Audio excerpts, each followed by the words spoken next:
Hello and welcome to Spencer Marks. I'm Marquand Co, and today I'd like to talk to you about these wonderful gravy boats I have before me. These gravy boats are coined silver and produced about 1833 to 39 and are stamped underneath by the New York firm of Marquand Co. Firstly, I'd like to talk about the shape.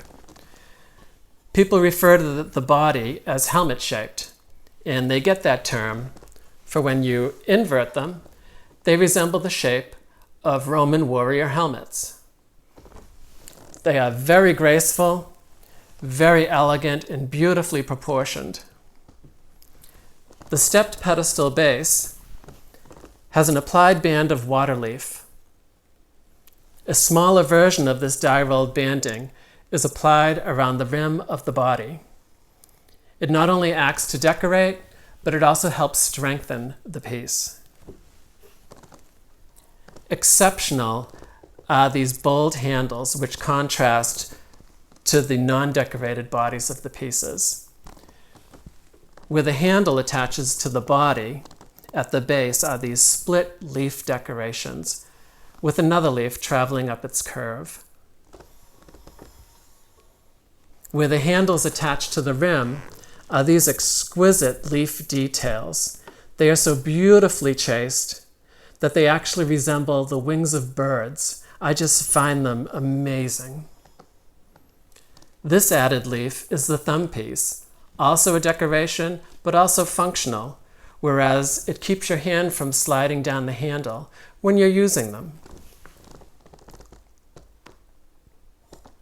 So now let's talk a little bit about Marquand. Frederick Marquand and his cousin went to Savannah, Georgia in 1820 to open up a jewelry retail store.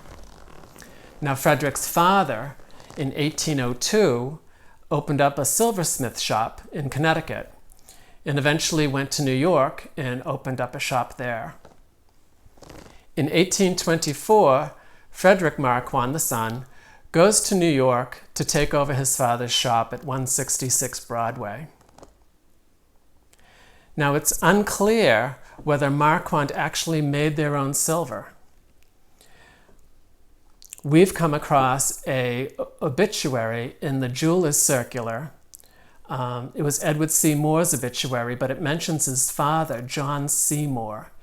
And what it says is John C. Moore was a, quote, manufacturer of silverware for Marquand Company, then considered the principal jewelers in the country, unquote. Whether these were actually made by John Chandler Moore, we cannot definitively say. However, the quality and the design, it's not a really bad attribution. There may have been others, but these would have had to have been executed by one of the finest silversmiths at the time, for which John C. Moore is considered. John Chandler Moore eventually went on to work for Tiffany & Company. They considered him to be such a great silversmith that they had him sign an exclusive contract whereby he was only allowed to sell through Tiffany. What we can say, or what I can say, is that they are exquisite. They're beautiful. They're heavy, they're great quality, and just very striking.